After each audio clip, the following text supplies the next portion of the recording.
show you guys only part one, and there's and I believe there's like 5 or 6 parts, but I'm going to show you part one of why this has to be one of the scariest creepypastas I ever watched in my entire life. Oh, come on. It's not even that bad. Well, yes, Blood Moon Massacre is definitely bad in all cases. It's just not Final Mission bad by any means. I'm just now very confused as to why people take this as one of the scariest out there. It's not hugely scary. Right? It's not traumatizing scary. Some of the kills are definitely um, more terrifying in this than they are in Monkey Spot.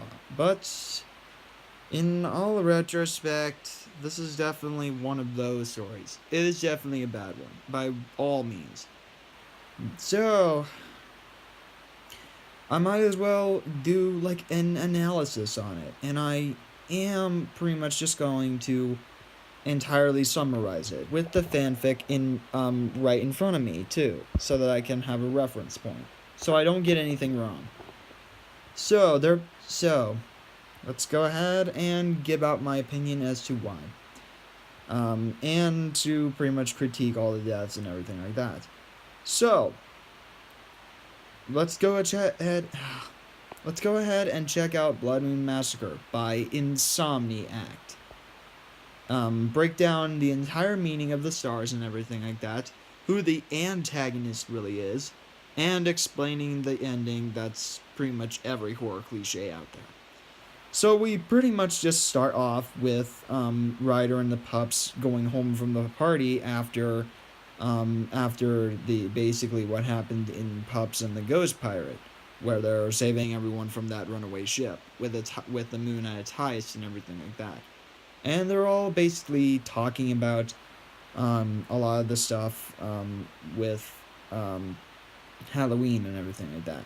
And then Rocky pretty much mentions the ghost ship that was flying outside, like past the moon, and Rubble basically gets scared after that, as well as everybody else. And we have a super cute moment with Chase basically stuttering, saying to not worry, Sky, and that Super Chase is here to protect you, while like stuttering and everything because he's scared too, which is obviously adorable. That's probably one of my favorite parts of the first chapter. And then what happens is basically that everyone starts to get a lot more scared and everything like that. And what it is basically that Rocky then basically looks at the ghost ship again. And then they basically think it's a cloud and everything like that. And then what happens is basically that the lightning shows up, Marshall gets scared diving behind Chase and everything. And then it shows that and then Sky basically says that the skies were not clear long ago, and that the lightning just showing up was just weird, which I definitely agree with. I like that they give an explanation. Like, it's weird, but it's not too weird. So then basically they asked to sleep in the lookout tonight, and then stuff about lightning and everything like that. So Storm showing up. Okay. So afterwards, they turn on the nightlight and everything like that to go to sleep and everything like that.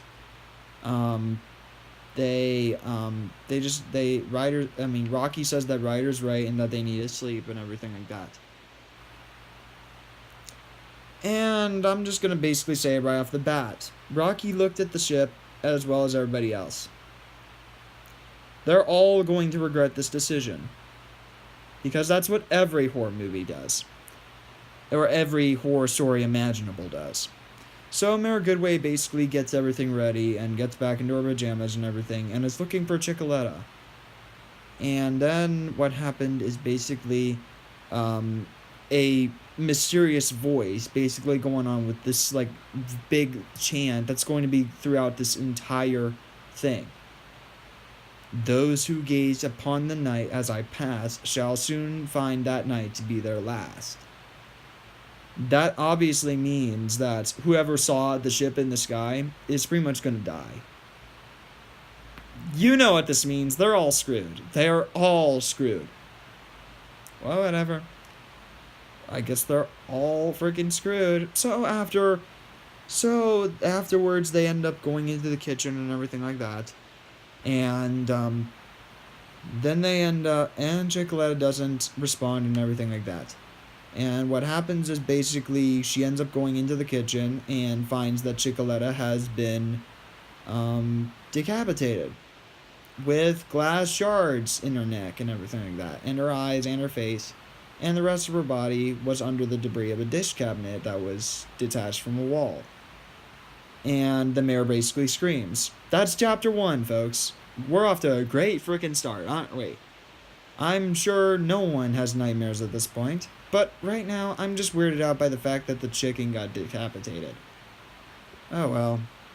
Anyway, we're on to chapter 2. So, of course, we're on to chapter 2 now. There are 7 chapters, and we're on to chapter 2 now.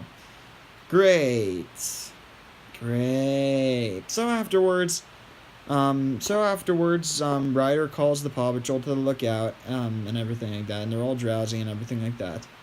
And Chase is announcing his orders like everything else. As Rubble ends up figuring out everything outside that it's a blood moon. And then they all face Marshall and everything like that. And I just gotta admit, Marshall's just super, positive about this. He said, I think the moon looks good in red. Doesn't that sound right? It's like an eclipse, man. It's awesome. But Rubble just basically goes off and says blood moons are something bad that's about to happen. Actually, no. I mean, well, yes, normally they are, but think about, in Starburst of the Forces of Evil. Starburst of the Forces of Evil had the blood moon be attached to the lovers. Whoever is under the blood moon's light in Starburst of the Forces of Evil are in an eternal love and bond their souls together. And it's awesome. I love Starburst of the Forces of Evil. It's coming back next year, I promise. So what happens then is basically Ryder is talking about what happened with Mayor Goodway and and everything like that. Saying that Chicoletta was missing, but we know what happened in the end. So what happens then is basically that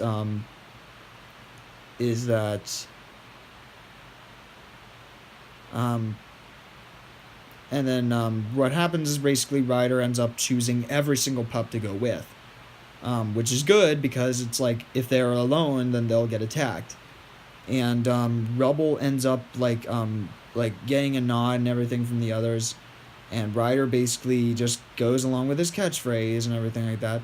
And then after he finishes the catchphrase, the power shuts off. And then the mysterious voice basically goes off. But this is as Ryder, I don't know. After that voice is said, Rubble basically goes down the slide, very scared, saying, I don't want to die, kind of thing. And Ryder tells Rubble to wait. He just sprints to the slide and slides out of the lookout, without ever, knowing the consequences. And yeah, Rubble is pretty much doomed. Yeah. Rubble is pretty much going to regret going down the slide, and he's pretty much going to be the second one to go. Chicoletta was the first one to go. Rubble's going to be the second one to go, because unbeknownst to him, as the book says, what happens is the power ends up going by itself, and it moved the slide to Sky's helicopter, and Sky's pup house. And Sky's pup house then turns into the helicopter, and the blades begin spinning at a very big speed. And the others saw this going on, and they're trying to warn him to stop Rubble from going down the slide. And Rubble sees at the end of the slide the sound of what's going on, and then he's trying to stop himself with the paws, to not go down the slide. And however, it is too late, and Rubble gets like sawed in half, and Rubble pretty much just gets sawed by the helicopter.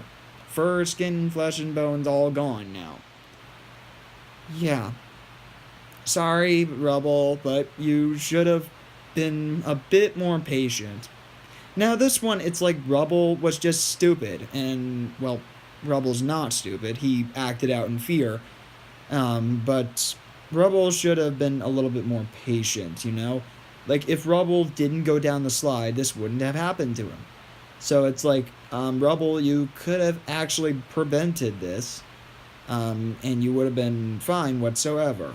But let's face it, as soon as that catchphrase is heard, someone's going to die. So whatever. Guess it had to be him, I guess. Oh well, whatever. Sky pretty much burst out into a cry, as well as everyone else. And what happened is basically that Ryder just basically gets mentally scarred. So, and then we cut to Mayor Goodway, who is crying uncontrollably at the deceased Chicoletta, and asking for Ryder to hurry. Then the voice comes back. And Mayor Goodway pretty much knows that she's absolutely screwed, thinking that someone's in the building, hearing footsteps, trying to protect herself and everything like that. And she pretty much just like closes her eyes and basically thinks, hey, if I close my eyes, it'll be gone, and no one will find me. Then she opens her eyes, and there stares our main antagonist, basically a ghost pirate. That has a black beard that is entirely drenched in blood, a sharp, bloody hook that is like a curved knife or like a scythe, an eye patch cover over one eye. The other was a red eyeball that doesn't have like an iris or a pupil. And before Mayor Goodway finishes screaming, Bloodbeard pretty much just slits her throat, and yeah, now she dead. And then he vanishes after her body hits the floor. On to chapter 3. I am so sorry. This is definitely going to be a new series called Frightful Fanfics, indicating the worst fanfics.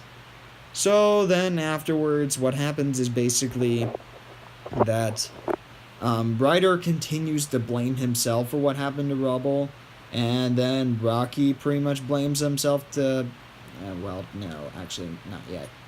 And then what it is basically, Rocky and Rubble and everything, not Rubble, Rubble's dead. Rocky and the rest just trying to figure out the thing with those who gaze upon, that like message, we made important.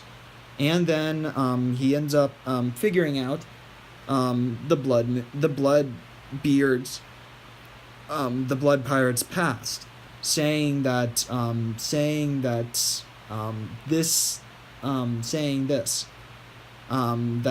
it's a bad time and that they need to hear this, and that he pulled up an article on the ship that they saw, and that they said that not many have been seen at the paranormal scene, have not seen this, but if they did, it's a bad omen, and that those who see the ship floating past that moon have been involved in freak accidents that have been led to their deaths or have been murdered by Bloodbeard. And that the reporter who captured the photo that they are looking at in the story was found the next day hanged from a flagpole by his intestines, which is gross and kind of like the beginning of Scream. And then Rocky pretty much gagged at it, and kind of like I would if I heard that.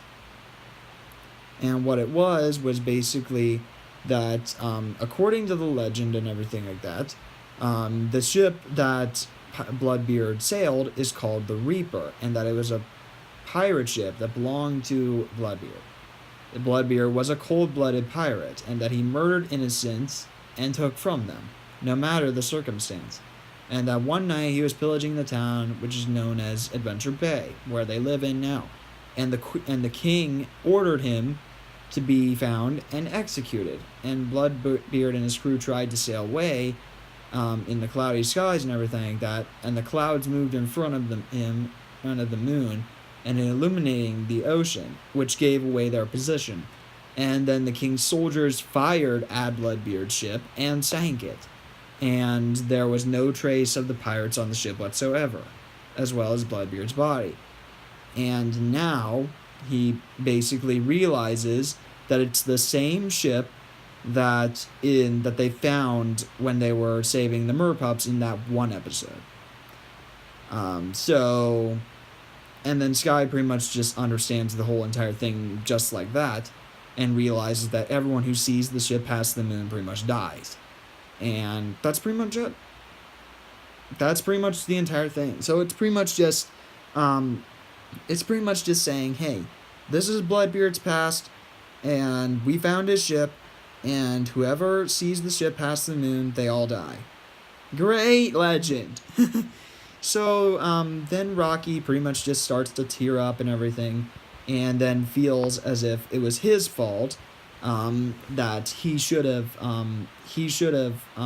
been more cowardly like the others and more scared, and he shouldn't have teased the others as well, and that he wants Rubble back, and that he's the coward, and that he should have been the one that went down the slide, and just basically these self-pity times. And Sky basically tells him to stop, and Zuma basically says to stop too, which Zuma basically embraces Rocky, which you're seriously starting the shipping fandom again. Which this is another thing that I like about this story that I don't like in Final Mission, is that in the Final Mission they don't establish like character relationships at all between the pups, because they just immediately die in chapter 1. Meanwhile with this, it actually gives character relationships and real fear.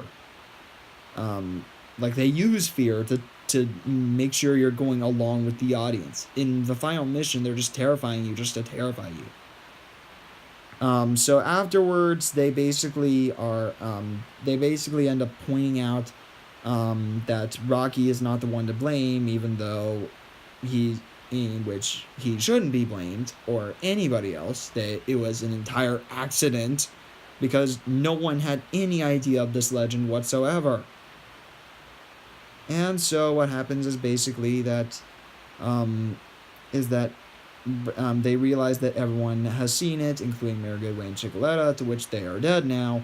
Ryder shoots his eyes open, and realizes that Mayor Goodway called and everything like that, and they have to go and check on the others. And that what it is basically that Chase and Marshall would have to go check on the porters, and that Sky and Zuma would have to go check on Turbot. And Ryder was going to say Rocky and Rubble, but they realize now that Rubble is dead. So what happens then is basically that Rocky wouldn't have to go and check on Katie and Callie alone, which is pretty dangerous to me, because it's like you're just asking him to die. And then it's like and then Rocky pretty much just says that it's time for him to be brave and everything, which is like, my boy. Well, Chase is my boy, but